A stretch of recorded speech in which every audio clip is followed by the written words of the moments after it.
Hello guys. Okay guys, today we are going to do a video about how expensive is in Thai Phuket. So I'm going to sit outside here. The internet connection is better and it seems like it's going to rain. So I'm going to switch off the turn the camera over so you can take a look how this look like in the front. And we are right now in Phuket, Kata Beach at Asada Boutique Hotel. So let me just flip the camera back. Hi. So you can hear some background of some Thai people speaking. There's the housekeeper. Right now it's almost 12:30 in the afternoon here in Phuket. So this video is about how expensive is Thailand. So today is the 8th day we are here. I would give you like a budget of about 1 week so you know approximately how much to expect when you visit Phuket. So after 8 days we start to calculate and analyze how much do we actually spend in a day. Actually one day for us is about per person is 250 crown, which is about $25 US dollar. That includes food, lunch, dinner, transport, and also a little bit of shopping. It's quite cheap, right? So let us give you some tips how to do that. Of course, we cannot include the hotel because we have booked the hotel and the flight externally.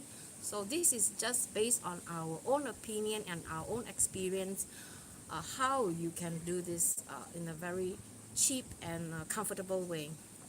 Transport is a very big issue, a rather big problem in Phuket because to certain places there are three main beaches here. That is the Patong Beach, the Kata Beach, the Karon Beach.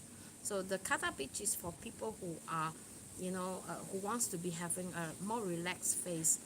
Patong Beach is more for the party people, probably younger couples or groups, young people for younger generation or younger people. And in terms of food wise, you can eat as cheap as $1.50, which is about 15 crown in Sweden for a meal, for fried noodles like pad thai, and it can range between $1.50 to $3, $4, $5 even, depending on where you want to eat.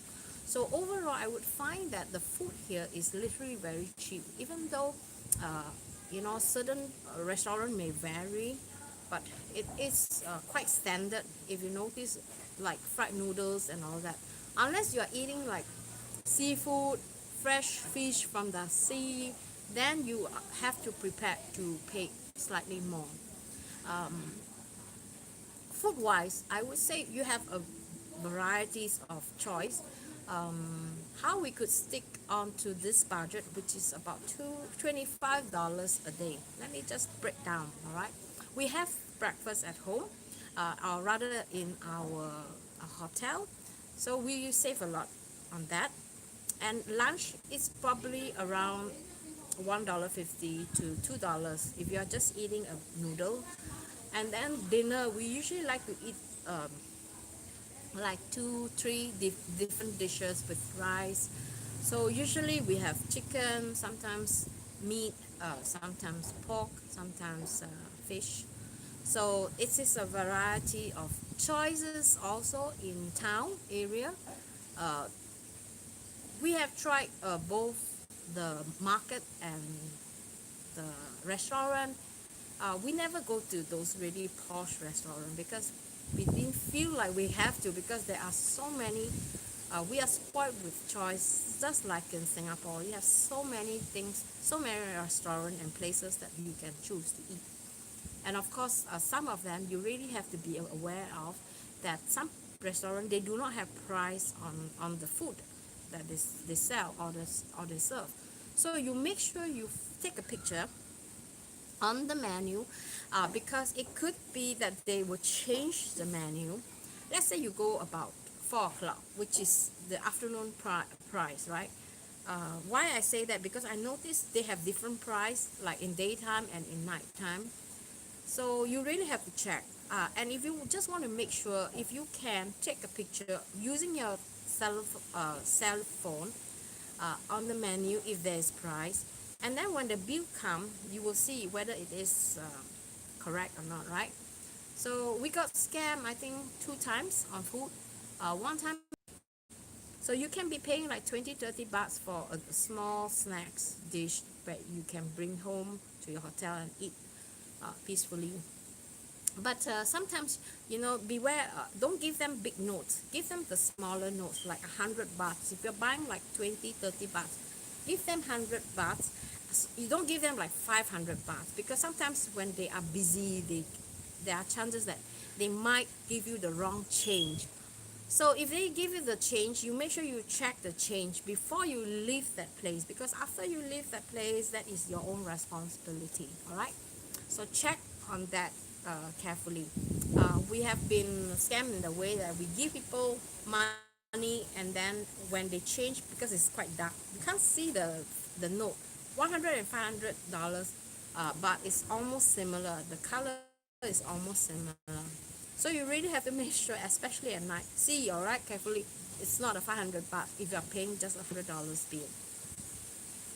And also taxi wise, there are a few different choices where you could take comfortably. My advice is to check on the price. Don't just go on to one vendors or Tuk Tuk. There are, in Qatar Beach alone, we have 4 different types of transport. One type of transport is called the bus, the Song Tong, something like that. It's a blue bus with shelter. So that is the cheapest way of traveling. So it costs about $40, 40 bahts for you to go to town, city, Phuket city at 40 baht. But you have to find them the route that they are going, and you can flag them on the way. You don't have to go to the terminal to get that bus. You can actually flag. For our case, is we found the shortest way, and because we're so lucky, our hotel is so near to the road, so we could easily save like 50 minutes instead of going round. These buses, they go round in the different beaches. So check the map and then find the easiest way for you to get access to the bus. Okay, that's one way. And the other way is by booking a taxi. By booking a taxi, there is 2 different types. There is one taxi that is with a van that you can take about up to 12 people. That one is actually good if you are in a group. But for us, we are 2 of us. We always take the smaller taxi. It look like a private taxi. So in terms of pricing wise, I would think that the price is almost similar, but except that you get a very private, like one-to-one. The driver will check with you and see where you want to go, and then they will try to figure out from the GPS, which is really good. They do that all the time. And always go and check from one vendors to the other. Sometimes if you go to a group of tuk-tuk vendors, it's not a good idea, because these people, they are like ganging up. They say, okay, we are not going to settle down for less than 300 baht. All right, everybody has to take 300 baht. But if that place, like for us, yesterday we were at Karom Beach, we wanted to go back to Qatar Beach. So by right, the price should be around 350 bahts. But we managed to find our way just by walking. You don't have to feel like, oh, I have to get home. All right, if you have time, just walk along the beach. Some taxi driver, they will come and ask you, where are you going? So yesterday we were quite lucky. We got a lady taxi driver, and I was just passing by her, and I saw she was alone. And I asked her, I said, how much is it back to Qatar Beach, which is about 8 to 10 kilometers away. And my feet was killing, and I feel like I couldn't walk. And we have a lot of food that we were planning to eat at home. So let's take a taxi. It cost us about 250. So the price can vary between 50 to 100 bahts. So it's depending on your own negotiation scheme. So what I suggest is that find somebody who is like alone, not like a group of people, because they have like, if you don't take, I'll take it. But then they also pack, say, oh, we shouldn't go lesser than that, you know, then they will lose some fight in a competition. So try not to do that. And the other way that you can do is the tuk tuk, also tuk tuk, right? Tuk tuk is something like a small car, like a something like a scooter but with roof. Usually you can sit up to 5-6 people maximum, and usually that price is very negotiable. But a lot of tourists, they go to that because they want to experience that feeling. But I felt like in terms of security, I mean, it's for the fun, you can go for it, just one ride. But I don't feel like it is something exotic because I just feel so unsafe. First of all, there's no belt, life belt. Secondly, there is no security because these are like open air to the side. And then thirdly, there's no air condition. And then fourthly, you have to deal with some of the vendors, which is a little bit hard on certain tourists. They're like, oh no, I don't want to talk. They're not so friendly, you know. So you have to work yourself around with that if you are going to take a tuk-tuk. But if you take a taxi, most likely, most taxi drivers, they are more polite. They are more, how do I say it? They are more open. So they are also trained because they have a license that they have to take care. Because if you don't, the passenger can take a pictures of your license, of the license and the car, and they could easily report this to the authority, and the taxi driver could get into trouble. So that is one way you can do. All right, and then that's all for the transport. And in terms of tipsing wise, of course, if it is how do you call that, if it is something that you really enjoy and people don't expect you to give them extra, and if you are able to do that, you know, you do that, because I think it's worth it. People are lacking of jobs here, and I only give tips to people that I feel like they really need them, not people who are nasty. So I think this is how I personally feel. So we have breakdown into 7 days, and averagely for us per day is about 250 bahts. No, 250 crown per day for us. That is if you are taking private transport and public transport. But if you want to have something luxurious, of course you must be able to pay a slightly higher price. All right.